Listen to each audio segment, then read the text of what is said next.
Good afternoon. Hey, good afternoon, Brian. Seeing if I can see and hear everybody okay. Can you hear us now? Yes, sounds good. Excellent. Thank you for joining us today. We appreciate it. Oh, my pleasure. Thanks for the invitation. So, are you going to need to share your screen at any point, Brian? Yeah, I've got slides to go through. Okay. So I'll give you Shantae. See, the chief is here with us also. I'll do a quick intro and then pass it over to you and let you run the show. All right. What sort of time frame do you want for our parts? How much do you need? Usually keep it between 40 minutes to an hour. Yeah, if we can keep it to an hour or less, then we're good. Oh yeah, no problem. Okay. No problem. Yeah, I don't think mine will be 3 minutes. maybe 25 minutes or so, depending. Okay, cool. Yeah, we've already done, the chief and myself and the clerk have already done one for all the employees and staff. So this one is mainly for the residents, which is why we requested your expertise. All right, yeah, that's fine. I think we'll be pretty well covered then.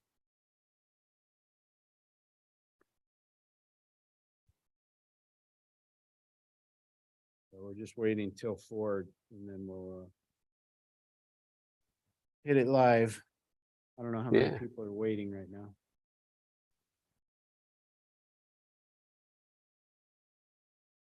Yeah, it would have been fun to do this like actually there at the cabin and have people there in person. But I think is it just the two of you there? Myself, Shantae, and Chief Cabrera. Oh, Shantae, okay.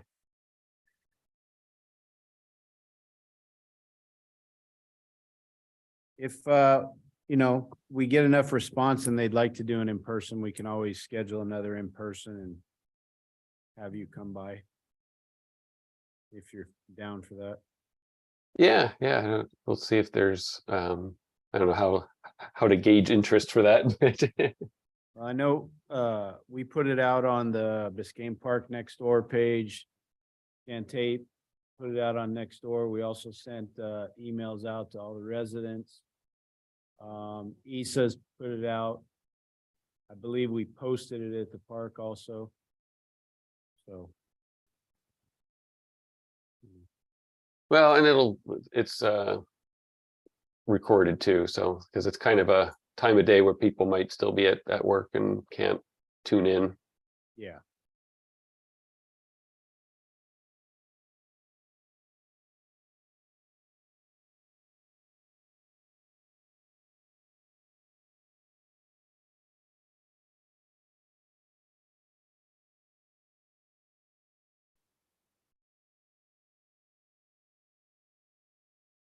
There's one person in us. Wow. Yeah, might be a rough crowd. It might be.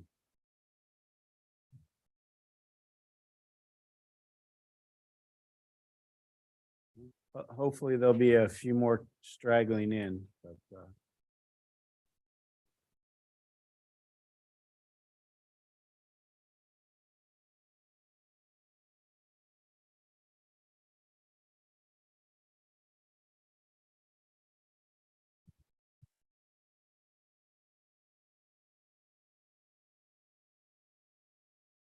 good to go? Yes. All right. Good afternoon, everyone. Welcome to our village-wide hurricane meeting, preparedness meeting. On behalf of the police department and Village Hall, we welcome you. We have Brian McNulty, the senior research assistant at UM, has agreed to give a nice presentation for hurricane preparedness for us. So at this time, we'll turn it over to Brian. All right, thank you. Let me see if I can share my screen, see if this actually, I should have tried this before probably, but does that look good? Perfect. All right, now if I, on mine, let's see if I can drag this thing out of the way, but maybe not. Yeah. Okay. Does that still look good? Yes. Okay, thanks. Yeah, thank you. And we'll kind of go over some of the essentials of hurricanes in general, but then zooming in specifically to what we generally experience in South Florida. And let's see, there we go. Okay, so we'll start with the super big picture. Just what is a hurricane? It's just a large organized low pressure system, and it loves warm oceans. And so that's the tropical Atlantic, the Caribbean, the Gulf of Mexico, and other places around the world. A mature hurricane features usually an eye in the center, surrounded by an eye wall, and then surrounded by these spiral rain bands that extend quite away from the center. The wind speed actually decreases very rapidly away from the center. So the strongest winds are in the eye wall, and then they drop off quickly away from there. We classify hurricanes by only their peak wind, and that's a Saffir-Simpson scale, which you've probably heard of. That's a category 1 through 5 hurricane. And that's based just on wind speed. You'll hear the term tropical cyclone often, either from me or others on the news, whatever. A tropical cyclone refers to all of these things, from a tropical depression, which is the weakest type of tropical cyclone, then a tropical storm is a little bit stronger, and then a hurricane is stronger still, and then that's the one that's broken up into the category 1 through 5. That's further broken. We sometimes hear the term like a major hurricane, and a major hurricane is conventionally defined to be a category 3 or higher. So anyway, but they're all tropical cyclones. And so we look on this image on the right, and it's looking at a hurricane from space. We'll take a cross section through it and kind of look at what they look like on the inside. We see the rising air, the most rapid wind speeds at the surface are in this eye wall. So you see those two walls there. The eye is the calm, clear part right in the middle, and then these rain bands can extend a long way out from that. This one is just going to be a radar animation of a hurricane making landfall. This happens to be from last September, Hurricane Ian. The thing about radar is it doesn't have an infinite range. So as a storm moves closer to a radar, you see it a little more clearly. You'll notice, I'll let it start again, but at the start of the loop, the center of the hurricane looks like it's blurred or hardly there, because it was almost out of range of the Key West radar, which is where I made this from. But this is the radar look. So this is looking at like the actual rainfall and precipitation structure of the hurricane. So if I just start this again, you can see way out here south of Cuba, the Key West radar can see that far, but it's seeing up pretty high and it's way out at the range of what it can see. And then as it moves closer, we start to see the hurricane come into focus. In contrast, we can look at them from space. This is a close-up of Hurricane Dorian 4 years ago. And we'll see how well this plays over Zoom. It can be a little bit choppy because there's a ton of frames in it. But if it comes out okay, you guys get a sense of what I'm talking about. And this is a great example of a very mature, this is a category 5 hurricane. Very large, clear eye. You can see little bits of swirling clouds way down at the ocean's surface. Very strong eye wall surrounding it. That's those 160 to 200 mile per hour winds right in the eye wall, and then the rain bands that just spiral out from there. So just looking at the seasonal climatology across the Atlantic. So this is not South Florida specific. This is the whole Atlantic. It's 6 months long, so we're in it. We're about a month and a half into it. But but of those 6 months, there's really only about 3 months that are kind of the heart of it, where we see the vast majority of the action. So having nothing going on right now is not at all uncommon. And it can be a little tricky, especially if you're not used to it. That there's all the hype and excitement about June 1st and the start of hurricane season, and then yawn for a while. So there's kind of that lapse in attention, I guess, that hurricane season gets, because it's a lot of hype about the start of the season, and then usually we don't start seeing things crank up for another couple months. That's perfectly normal. In fact, there's this metric called ACE, or accumulated cyclone energy, which doesn't really, the number of named storms don't actually go into this. It's more a metric of the combined intensity and duration of the storms that form. So it's actually a really nice metric that we like to use. And using this, we can see that half of the season's activity actually is crunched into just 1 month. I'll draw some lines on there. So from late August to late September, that 1 month period, half of the season's ACE happens in that 1 month. So that's the real heart of the season. And you can kind of see where we are here. Usually pretty slow still. Now zooming into South Florida, this is a look at all the hurricanes that have passed within 100 miles of us in Miami since records begin in 1851. Looking at all 6 months of hurricane season, and June 1, July 2, and they were way up north. And then it starts to pick up August, September, October, and then just one in November. So you can really see those peak 3 months of hurricane season in these maps, even for us. But it's interesting to note that, for South Florida, about half of the hurricanes that affect the area come from the east, and that tends to be in August and the first part of September. And half of them come from the west, which is some of September, and then lots in October. That's mostly where they come from in October. And you look at the counts, and surprisingly, this catches a lot of people kind of by surprise.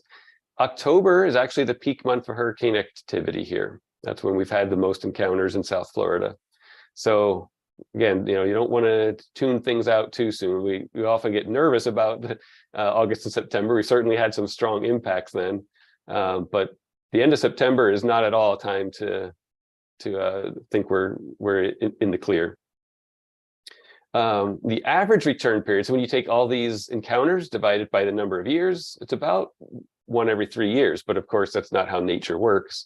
That doesn't mean you'll get 1 every 3 years. It means you could get 2 in a year, or 1 and another one 6 years later, that kind of thing. So but that's what the long-term average works out to. So if you're working the odds in something, that's your number. So the first really big point I always like to make is this phrase, there's more to the story than the category. And I'll explain what I mean by that. As I mentioned at the start, the Saffir-Simpson category only refers to the peak wind somewhere in the storm, usually in the eye wall for a hurricane. But you still have really strong winds way outside the eye wall, in rain bands. And of course, larger storms can be worse because they cover more area, even for the same intensity. I'll talk about that more later too.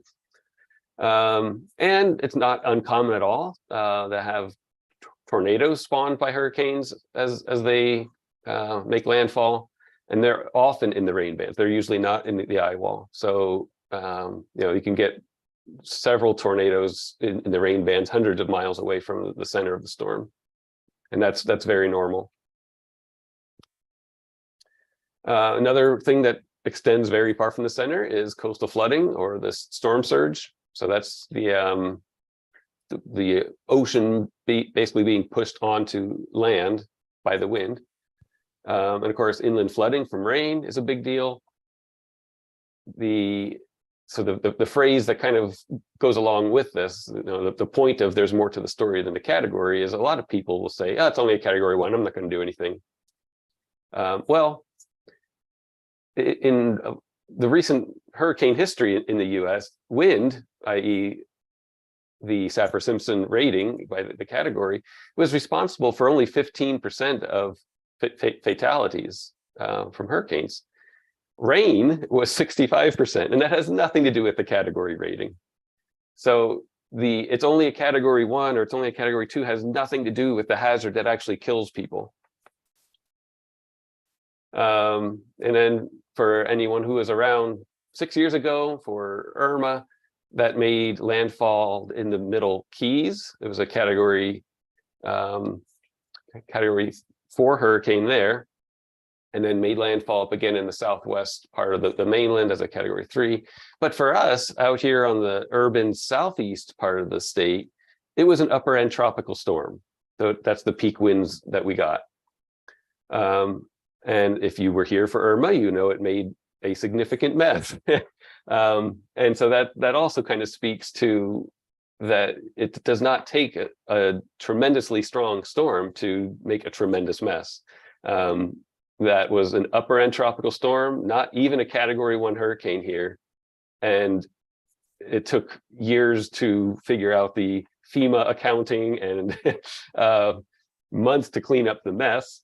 And a week or 2 to get electricity and internet back. So that's just from an upper end tropical storm. I think that's a really important point. I alluded to this earlier, but the size versus intensity point. These 2 storm examples, and there have been others since, but I just like these because they were located at virtually the same place, and they were the same intensity. So even though they're getting old now, it doesn't matter. A hurricane's a hurricane. This is Floyd and Andrew from 99 and 92, but it really doesn't matter. Like I said, this is just a great example of 2 hurricanes in the same place, the same intensity. One is huge, one is very tiny. So if both of these made landfall in the same place, I assure you the large one would be much worse because you've got the same peak winds in the eye wall, but the storm is larger. Many more people are going to be affected by a larger storm than a smaller storm. That kind of makes intuitive sense. But so it has nothing to do with intensity. The size and intensity are not related. You can have a large storm be strong or weak. You can have a small storm be strong or weak.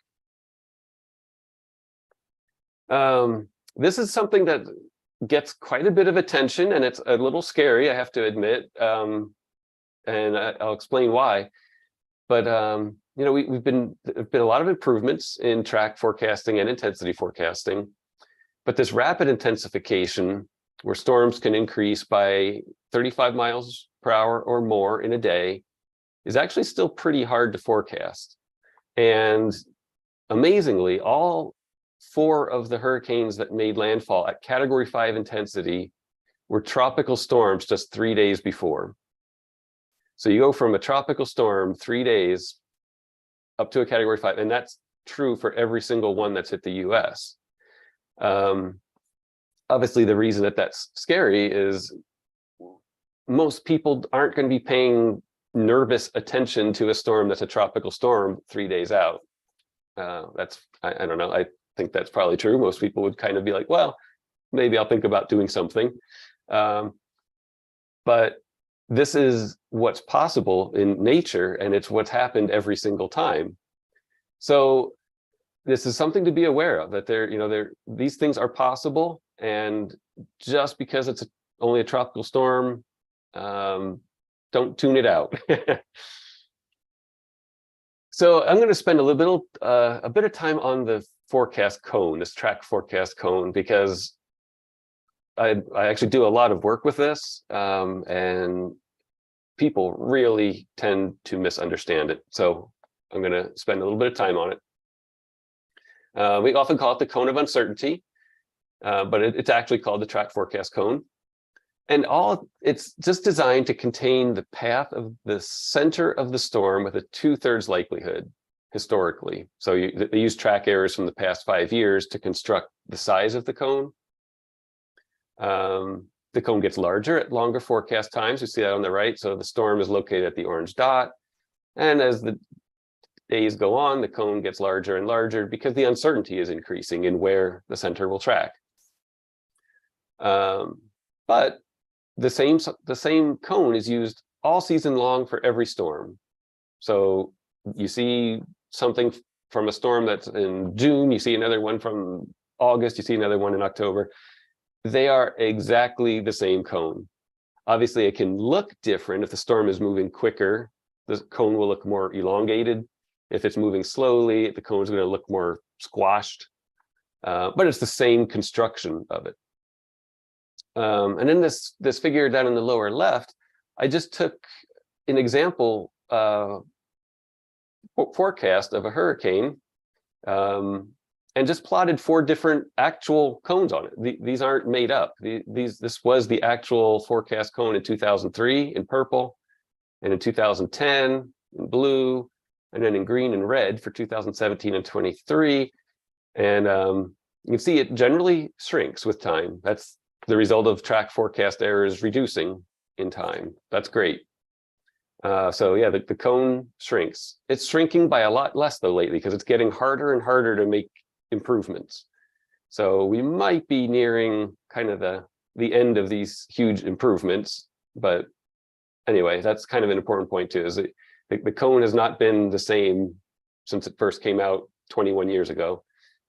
It's shrunk quite a bit since its introduction. And this is a super important point, and I hear this, I don't even know how many times every single time a storm is affecting us. Nothing special happens at the edge of the cone. Being inside of it does not mean you're in danger, and being outside of it does not necessarily mean you're safe. It's just a shape that's arbitrarily chosen to include 2/3 of historical errors. The storm is much larger than the center of the center line. It's larger than the cone. So it is not an impacts cone. And if you have this presentation, which I can send, this link will go to a blog post, which goes into a lot more depth. And to highlight that, so this was, you may recognize it, this was Hurricane Irma in 2017, just leaving the coast of Cuba. This was the actual forecast cone at the time. And clearly, most of the people getting really nasty conditions are not in the cone. Just this area I highlighted is the tropical storm force winds. But yeah, the cone is not meant to show you where the impacts are happening or expected to happen. That's not what it's for.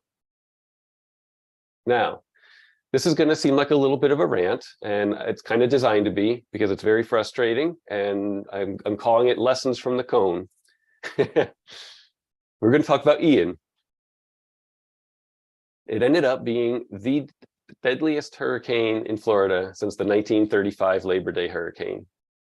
Most of it was from storm surge, which killed 41 people, 36 in Lee County alone. And I'm going to kind of go over why this is frustrating, because it didn't need to happen.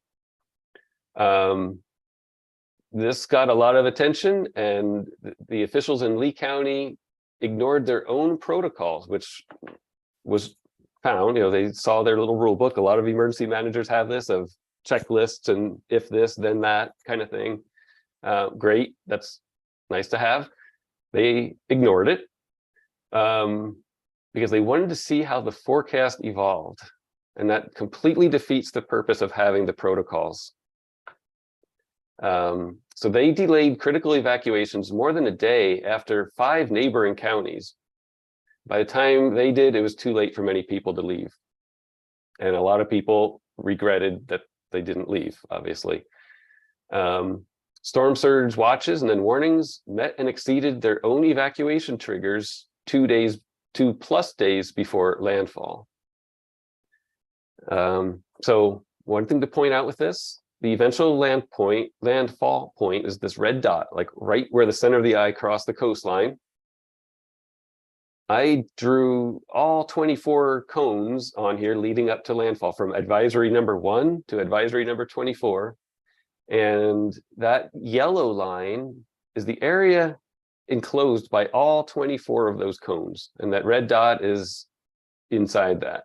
I mean, it's right on the south end of that strip, but it it was inside of every one of those, meaning it was always in the most likely area for a direct landfall. But even so, as I was saying before, the cone is not an impacts cone.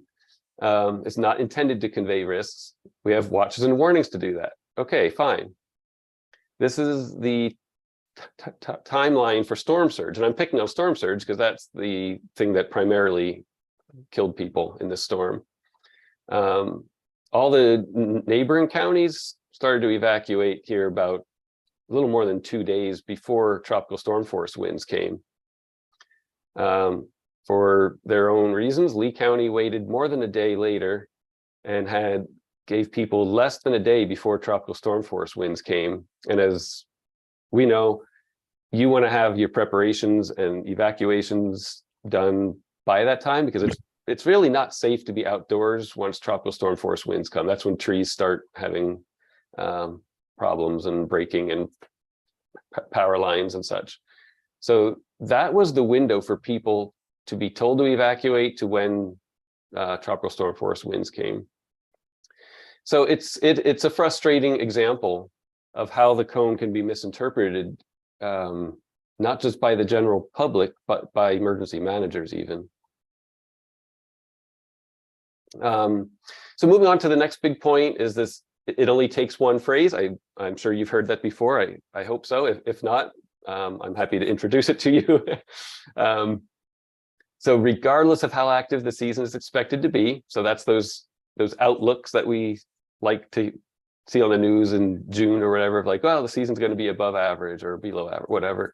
For us, it really doesn't matter, because we're only concerned really about the storms that affect us, and that's the same for everyone else. So a great example of this, in 2020, there were 30 named storms in the Atlantic, a record by far. 14 of them became hurricanes. 0 of them affected us in South Florida. I mean, maybe we beat the odds there, but whatever, we did.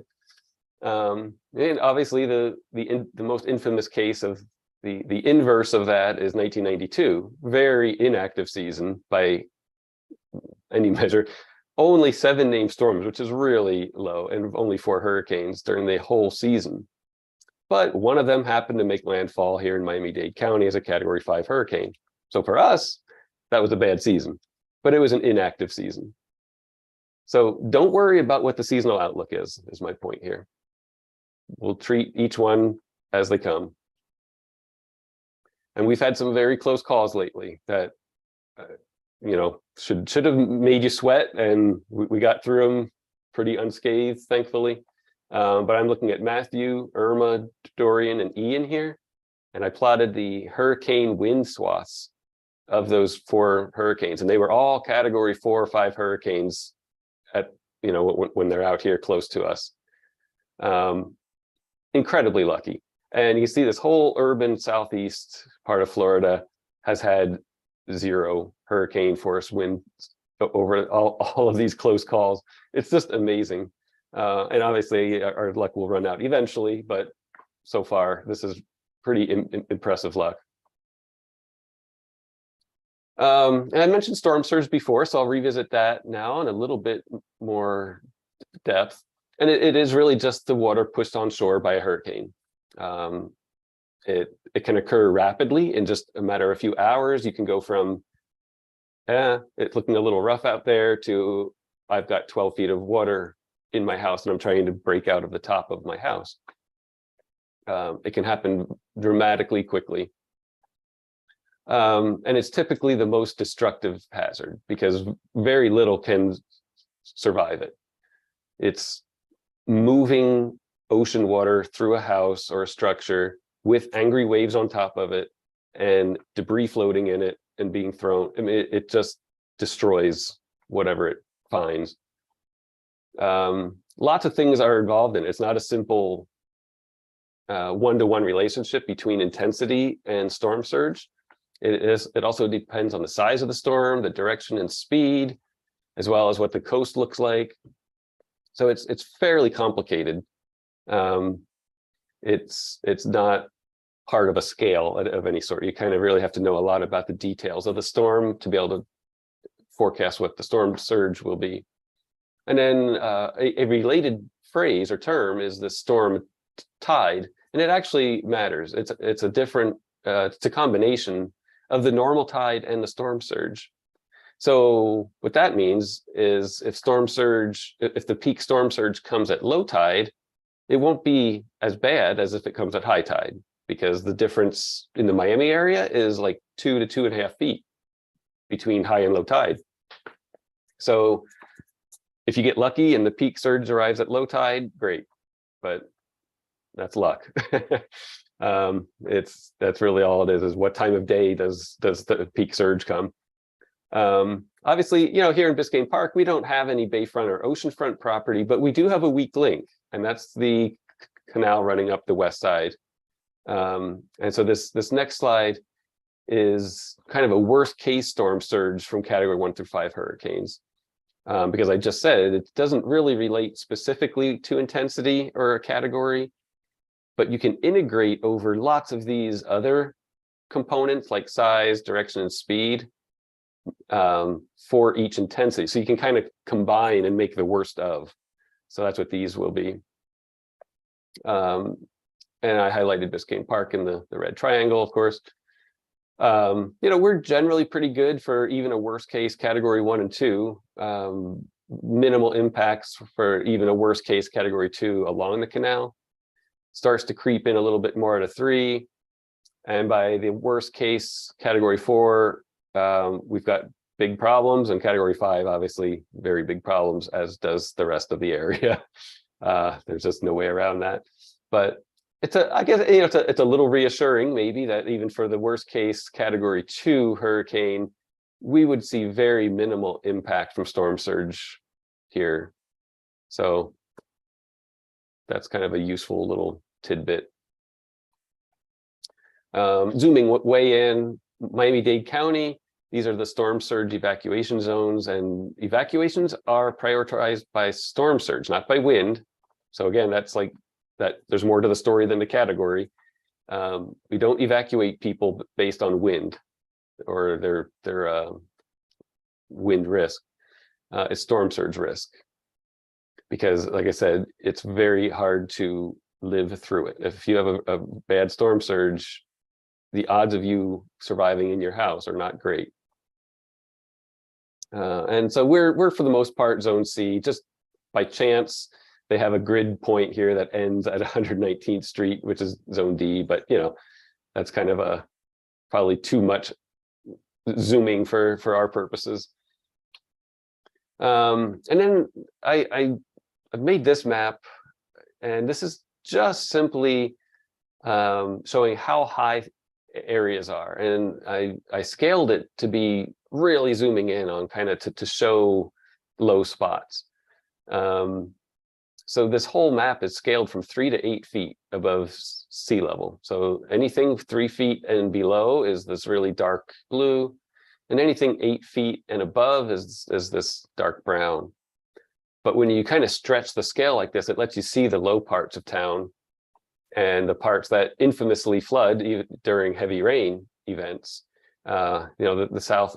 Now, some of this we've thankfully had some new drains put in, and that can alleviate some of it, but eventually those can saturate and fill up and still flood. So they're a help, but they're not a permanent fix. I mean, they're still low spots. So these dark blue patches around town, if you've lived here for a while, you'll recognize them as areas that flood rather easily. We've had this very bad low spot up on 121st Street. Here on the east side of 116th Street is a pool after any kind of rain. South side of the rec center, the field, and then that whole network of roads around there is all low, and some of that does have the new storm drains put in, but they can't handle an infinite amount of rain. If we get a lot of rain, they'll fill up and flood. But this is just kind of a nifty little map to see where the problem spots are. And it's pretty accurate. I mean, just in my experience of driving around and seeing what areas flood after a heavy rain, this correlates really well.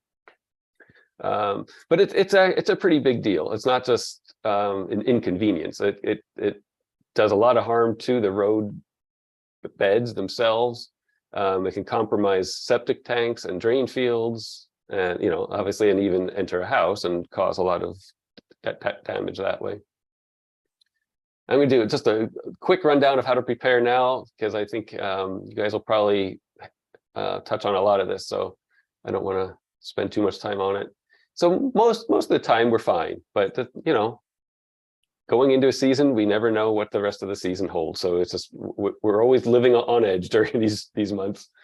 The biggest thing is just to clean up your property. And the trees is the big deal here. We've got a lot of big trees, a lot of mature trees, and they'll fall on power lines, cars, houses. They can bring water and gas lines with them, and they uproot. It's just that's the biggest hazard for us. And just so keeping trees pruned up is really good for their health, for keeping airflow through them. It reduces the chances of something happening to them in strong winds. Your inventory and restock sort of supplies, probably go over a lot more of that later, so I won't do that. If you have insurance or want insurance, whatever, this is the time to be verifying that you have what you think you have, because if there's a storm three days away, you're not going to call your insurance agent and get a deal on policy. So do that way ahead of time. And have a plan, whether it's to stay here or to leave, depending on this, that, and the other thing. We all have our own situations, but start thinking about where you would go or what you would do if you're staying, and how you can stay off grid for at least 3 days. It can obviously be a week or more that we can be without electricity and internet here. We may not have contact with people. It's just, plan on being off grid and being self-sufficient. Obviously there are going to be evacuation shelters open, but definitely look into those, especially if you have a pet. The pet friendly ones tend to not have too many openings relative to the non-pet friendly ones, but they really should be a last resort. It's not one of those experiences you ever want to have on purpose. But that's what they're there for. And that's the end of what I've got. So there's kind of some ways to reach me. I've got a blog on stuff with updates on any action that's going on, and I hesitate, but I had to put this in. This is actually the 28th year for it, and that makes me feel ancient. So with that, I'll wrap it up. Ryan, thank you very much. We appreciate your time. You're very welcome. I'll stop sharing.